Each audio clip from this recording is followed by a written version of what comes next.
নমস্কার বন্ধুরা, আজ আমি আপনাদের সম্পূর্ণ নিরামিষভাবে খুব সহজে দই পটল রান্না করে দেখাবো।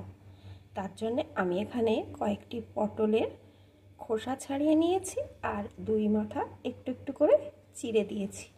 যেহেতু পটলগুলো আস্ত রান্না হবে, যাতে ওর ভিতরে ভালো করে তেল মশলাটা ঢোকে, তার জন্য দুই মাথা একটু একটু করে চিড়ে দিয়েছি। এখন বন্ধুরা আসুন দেখতে থাকুন আমি কেমন করে এই রান্নাটা করছি।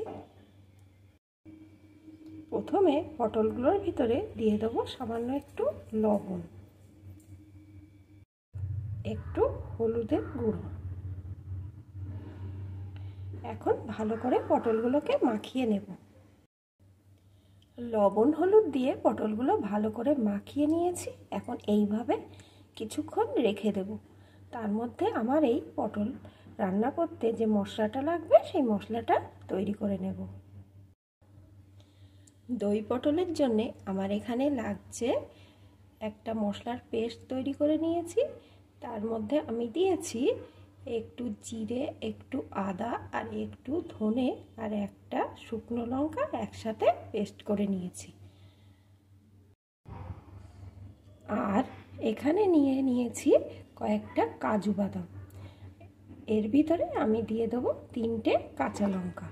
এখন এটাকেও ভালো করে পেস্ট করে নেব। এখানে কাজু বাদাম আর কাঁচা লঙ্কাটাও ভালো করে পেস্ট করে নেওয়া হয়ে গেছে। এখন এর ভিতরে আমি দিয়ে দেবো 2 চামচ মতো টক দই। এখন এটাকেও ভালো করে একসাথে পেস্ট করে নেব। দই পটল রান্নাটি করার জন্য আমি এখানে কড়াইতে পরিমাণ মতো সর্ষের তেল দিয়ে দিয়েছি। তেলটা গরম হয়ে গেছে। এখন আমি ওই লবণ হলুদ মাখানো পটলগুলোকে প্রথমে ভেজে নেব।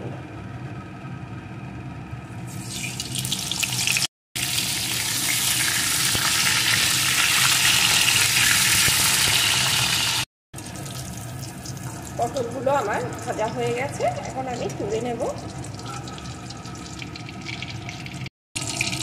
পটলগুলো তুলে নিয়েছি।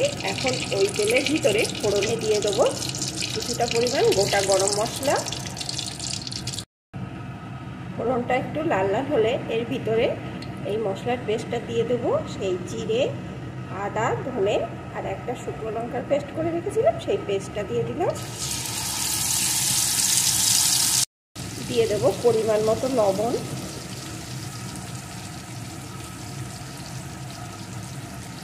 পরিমাণ মতো হলুদ গুঁড়ো। এখন মশলাটা ভালো করে কষিয়ে নেব।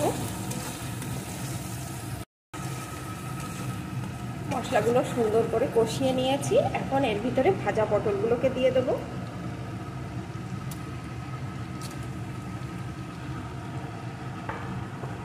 এখন এই মশলার সাথে পটলগুলোকেও একটু কষিয়ে নেব।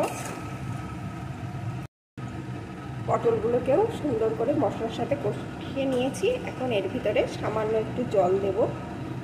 যে মশলা রেখেছিলাম যে বাটিটায়, সেই বাটিটা ধুয়ে সামান্য একটু জল দিয়ে দিলাম। এখন মিডিয়াম আঁচে ভালো করে ফুটিয়ে নেব, যাতে পটলগুলো ভালো রকম সিদ্ধ হয়ে যায়। মিডিয়াম আঁচে ভালো করে ফুটিয়ে নিয়েছি। পটলগুলো ভালো রকম সিদ্ধ হয়ে গেছে। এখন আঁচটা একদম কমিয়ে দেব। দিয়ে এর ভিতরে সেই কাজু বাদাম, কাঁচা লঙ্কা আর টক দইয়ের পেস্টটা দিয়ে দেব।